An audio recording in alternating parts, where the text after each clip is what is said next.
5 ऑगस्टला आदिवासी विभागाच्या वतीने एक जी-आर काढण्यात आला आणि या जी-आरात काढलेल्या या काही अटी हे जाचक असल्याचा आरोप करत आज भंडारा येथील आदिवासी हॉस्टेलचे विद्यार्थी भंडाऱ्याच्या आदिवासी विकास प्रकल्प कार्यालयामध्ये ठिय्या मांडून बसलेले आहेत। आपण बघू शकता या ठिकाणी हे विद्यार्थी खाली बसून आपला विरोध प्रदर्शन करीत आहेत। सोबतच या निर्णयाचा एक निषेध या विद्यार्थ्यांकडून केला जात आहे। आपल्या सोबत काही विद्यार्थी आहेत। दादा, काय सांगशील, कशा पद्धतीचा हा विरोध आहे, कशा करता तुम्ही हे करत?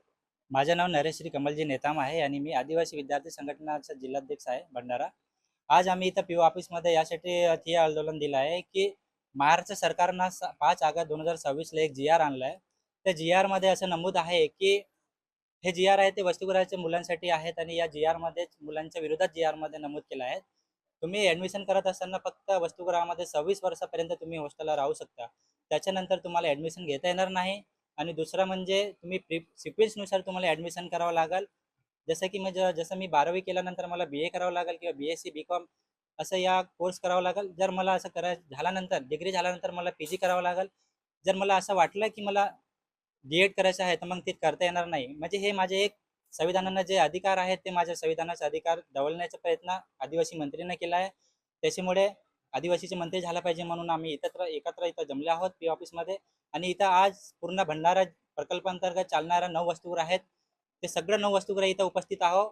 आणि हे जो जी-आर आहे 5 तारखेचा याच्या विरोधामध्ये आम्ही इथं उपस्थित आहोत आणि हा जी-आर रद्द झाला पाहिजे असं आमचं सगळ्यांचं मागणी आहे। काही विद्यार्थिनी आहेत। दीदी, काय सांगशील, कशा पद्धतीच्या तुमच्या मागण्या आहेत? मी सीमा पेंदाम बोलत आहे। मी आदिवासी मुलींचे शासकीय वसतिगृह भंडारा क्रमांक 2 या वसतिगृहात राहत असून आज मी प्रकल्प अधिकारी भंडारा इथे मी आपल्या वसतिगृहाच्या मुलींना घेऊन इथे आलेले आहे। कशासाठी? जे 5 ऑगस्ट 2026 ला जे जी-आर लागू झालेला आहे त्या जी-आर लागू झाल्याचा त्याचा आमचा विरोध आहे। विरोध असा आहे की जसं 26 वर्ष वयाची वयोमर्यादा एवढ्याच वर्षापर्यंत आपल्याला वसतिगृहामध्ये राहून शिक्षण घेतलं पाहिजे। तर त्या 26 वर्षामध्ये आमच्या अगर शिक्षण पूर्ण होत नसेल तर आम्ही मग वसतिगृहामध्ये कुठे राहू? वसतिगृहामध्ये आम्हाला शिक्षण अगर मिळत नसेल तर आम्ही आमचे आदिवासी विद्यार्थी जे मुलं आणि मुली हे कुठे राहतील?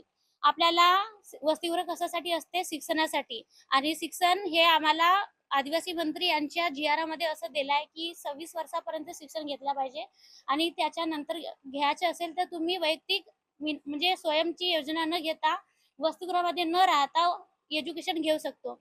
पण आमचे आदिवासी मुलं इतके आम्ही श्रीमंत नाही आहोत की आम्ही आपल्या स्वतःच्या पैशाने एज्युकेशन घेऊ शकतो।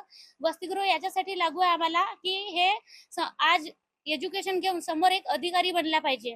तर ते आम्हाला शिक्षणापासून वंचित करत आहेत। त्याचा एकच उद्देश आहे की आम्हाला शिक्षणच घ्यायला नको पाहिजे, हे आमचे आदिवासी मंत्री असे म्हणत आहेत। असं उईके सर, गरीब आदिवासी विद्यार्थी उच्च शिक्षित झाला पाहिजे म्हणून त्याकरिता विद्यार्थ्यांना हॉस्टेलमध्ये मोफत सेवा दिली जाते शासनाकडून। मात्र या विद्यार्थ्यांच्या उच्च शिक्षणावरच गदा आणण्याच्या या जी-आरच्या अटी असल्याचा आरोप या विद्यार्थ्यांकडून होत आहेत। तात्काळ हा जी-आर मधील अटी मागे घेण्यात याव्या आणि या विद्यार्थ्यांना न्याय द्यावा अशी एक मागणी या विद्यार्थ्यांची आहे। नितीन कुथे, TV9 मराठी, भंडारा।